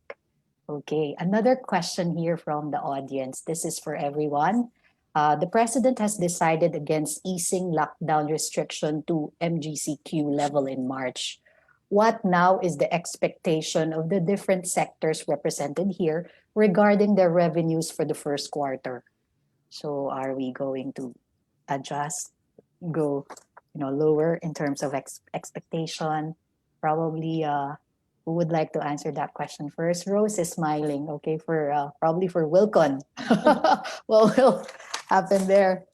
Well, I've always been optimistic. Even, when we did our projection for 2021, I didn't realize that I was too bullish. I was looking at 2019 numbers plus the expansion that we did last year.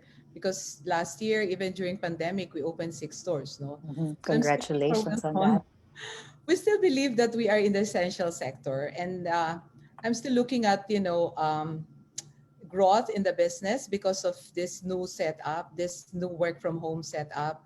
Everything is centered in the homes, not just the offices, but even you have to do a lot of adjustment, reconfiguration, renovation in your homes, no? So being confined in the homes for so many months, no? So your focus really is diverted into the home. Your budget for travel, I'm sorry if I, Miss Attorney Yap, no, your budget for travel, for tourism, and all this, you shift it to the home now, no? So you will do a lot of renovation. So I'm still looking of, even if our core lines are affected, because hard construction is really very difficult now, no? If you talk to some of the, architectural firms, they have a lot of clients. They have a lot of, drawings that they're doing. They've been accepting. I'm sure even but they have not started new projects. They're just continuing with whatever they've started prior. Because in construction, it's not something like you only do it in 6 months or in 1 year. It's a continuing, so a continuing visit to the store. So it's going to be soft, I would say, but still very hopeful because we are seeing some developments. I just hope that the president will change his mind. Yeah, but we're still very optimistic because despite all these challenges that we face in our sector, I would say we are the most resilient. We are seeing really people, focusing on homes now. No, so I'm sure the money is just there. It's just a way of how to spend it. Correct. Good. Thank you, Rose. Thank you, Rose, for that. All right. How about in the outsourcing industry, Mr. Tayan? Well, in the industry, we have adjusted already to the current situation. So whether this is going to be adjusted to a more relaxed one or not, I think that our industry will continue to work under these circumstances. And our growth projections were based on this. So I would say that even if the quarantine restrictions are not going to be lifted or will not go to a more relaxed one, we think that our growth projections and the direction for the industry will stay the same based on our recalibrated numbers. Okay. How about in the hotel industry, Attorney Oh. Yap? if Okay. it will still be at the same level. What do you expect? We have in the tourism industry, we have already learned to live with restrictions, you know, up to a certain point, and we hope the government, of course, would improve it soon. No, if they will not lift it by March 1st, hopefully a little bit later on. However, we will not wait for the announcement per se, because we have known that the announcement for the leveling of the quarantine levels would be out of our league. We have no control over that. So what we can do is just merely to look at ourselves and then prepare for the future. No, what we do now is many of the hotels and the restaurants have started renovating.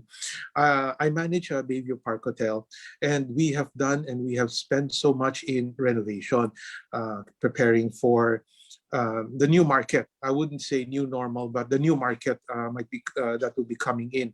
New tiles, new carpet, mirrors, etc. So these are just the sample things that some of minor machineries may be, as much as we can afford, or if we still cannot afford, we plan it for the future. So upon discussion also with the other members of the industry, they have already also done that. Nobody is sitting down. They're planning for it, whether if it's renovation, change of improvement of machinery, or especially training of manpower. This is the most important. We understand and we expect, and we don't expect much. We don't expect all of the tourism workers to stay. They might migrate. They might migrate to other industry, or migrate to, shall we say, to better opportunities outside the country, because it's slowly opening up. So we have to train new ones. The new students coming in, these are the tourism industry players of the future. So we're looking for them. We're looking after them, and we're talking with them, and we're giving the schools, the colleges, and we're sharing them our experience also. Hopefully, the tourism students will stay and go into the tourism industry when they graduate. So these are the things that we are preparing for it. Again, nobody is sitting around. Everyone has to get up, you know, from the chairs and go out and take a look. If you're at home, you have to plan even at home. Mhm. Thank you. Thank you, Attorney Yap. So the new normal in the tourism hospitality industry. Okay, we have one more question from the audience. This is for Mr. Tayag again. To follow up on new skills requirement of the IT BPM industry, Mr. Tayag, is the Philippines ready or able to cope with the new technical skills requirement by global clients? Do we have enough talent? I think that's the main question. I believe India, they churn a lot of engineers on a yearly basis. That's why their BPO outsourcing industry, the higher paying jobs, you know, it's quite super high compared to what we have here in the Philippines. So the question is, how are we compared to others? You know, do we have the right talent, sir? Oh, thank you, Sheila. I think that's an excellent question. And that's precisely one of the challenges that this industry is facing. And we are putting in programs precisely to address that challenge that we have today. As I have said at the beginning, you know, this new technical requirements from the global clients was accelerated because of COVID, because of the accelerated digital transformation, and therefore new skills are needed to service these new requirements. At the same time, we will have to keep on servicing our existing clients. But that means that while we are servicing our global clients, we have to upskill and reskill our people at speed and at scale for these new requirements. And we do that at different layers. First, we do that at the company level, and we have our own upskilling and training programs and within our individual companies. As an industry, we also have programs on how to help accelerate the upskilling and reskilling of the whole industry. So we have an executive director that's focusing on nothing but the talent development of our whole industry. But I also want to point out that we cannot do this alone as well. As I said at the beginning, we need collaboration with the government and the academia in order to make this happen, and in order to do this at scale and at speed, including probably in an upskilling fund from the government to do this at significant numbers for our relatively big IT BPO industry. All right. Thank you. Thank you, sir. Okay. We will just have one final segment. We are already running out of time. So what we want to do is probably ask all of our speakers again to give their, if you can just summarize what you've shared with us, three takeaways that the audience should know and should realize from this webinar. So maybe we'll start from Rose, Attorney Yap, and finally Mr. Tayag. To safely reopen the economy, what are the actions and solutions? All right, Yeah. Rose. Okay. I'm very happy that I've been part of this, and honestly, I really learned a lot from our speakers, from Attorney Yap and of course, Mr. Tayag. So, well, definitely the only way forward is really for us to reopen the economy. We are the least performing among our neighboring, I'm sure all of us, we're all, as I've mentioned earlier, we're in similar situations. This is a world-wide phenomenon, even the big economies. But what we're seeing here is that we are too restrictive with our lockdowns. Maybe we start reopening already. Maybe the president would reconsider his decision and trust that the people are very much aware already that this is really a health emergency and that we just have to protect ourselves while we're waiting for the vaccine. We are very hopeful, definitely all of us here, because we can see the light at the end of the tunnel. We're expecting the vaccine anytime now, no, within the year. For those in the first wave of AstraZeneca, it will be arriving as second quarter of the year. And I just hope that the IATF also would reconsider, their list of priorities, no?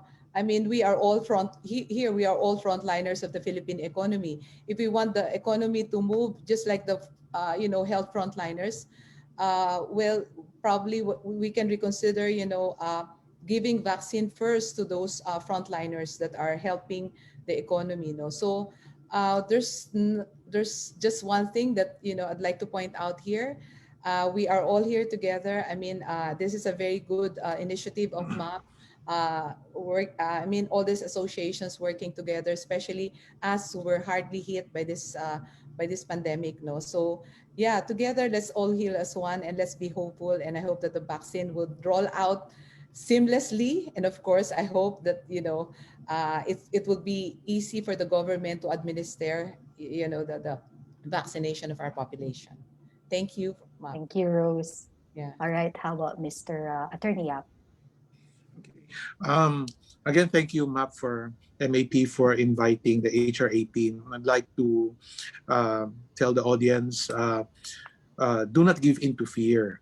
Of course, we do take precautions. It is serious, but again, do not give in to fear. Let us be resilient. Let us not give up. Let us continue what we are here for. We're here for our family. We're here for our employees. We're here for our investors. We're here for everyone. And the most important is plan for the future, plan for tomorrow. Whatever we have learned yesterday will not be enough anymore. Things are changing. It is forced upon us. We have no control over it regarding the change. What we do is to plan for the new normal, the new market, the new world. Thank you. Thank you, sir. And finally, Mr. Tayag. Thank you, Sheila. Let me go back to what I stated at the beginning. And as I said, I believe that the biggest contribution of the IT BPM sector is in maintaining jobs and in creating new opportunities for new jobs in the future. And so what I would ask is that let's help in supporting making that happen, including maintaining the health and safety of our people, providing the right environment in work from home, and support from the government and the other sectors that we have.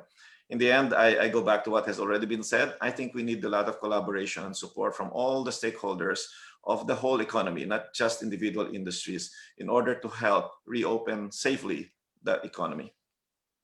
Thank you, sir.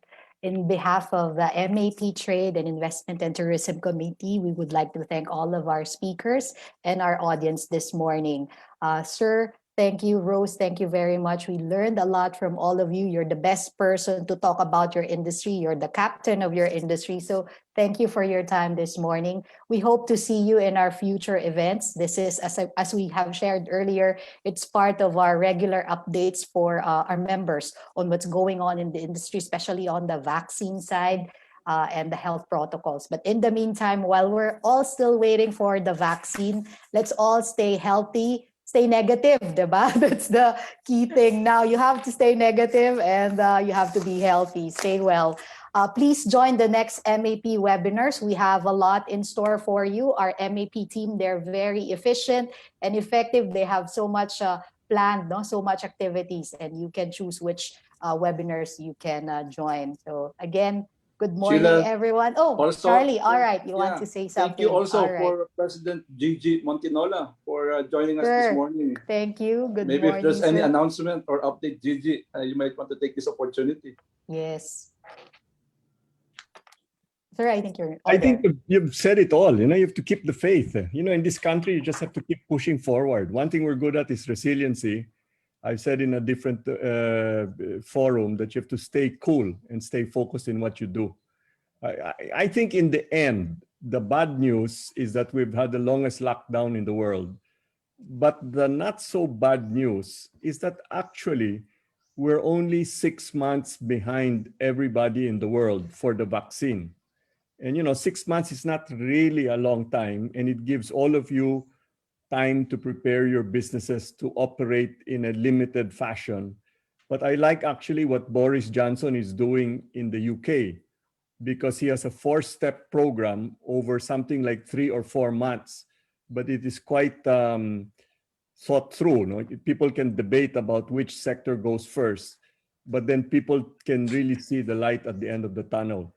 So congratulations to the Trade Committee. Charlie, you're the committee chair. Everybody who's here today, very informative session, and we hope to continue to have more of these in the future.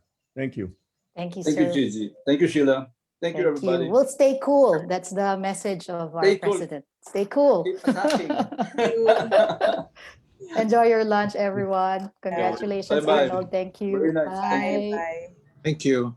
Thank you. Bye, Bye-bye. everybody. Bye. Thank you, everyone. Thank you.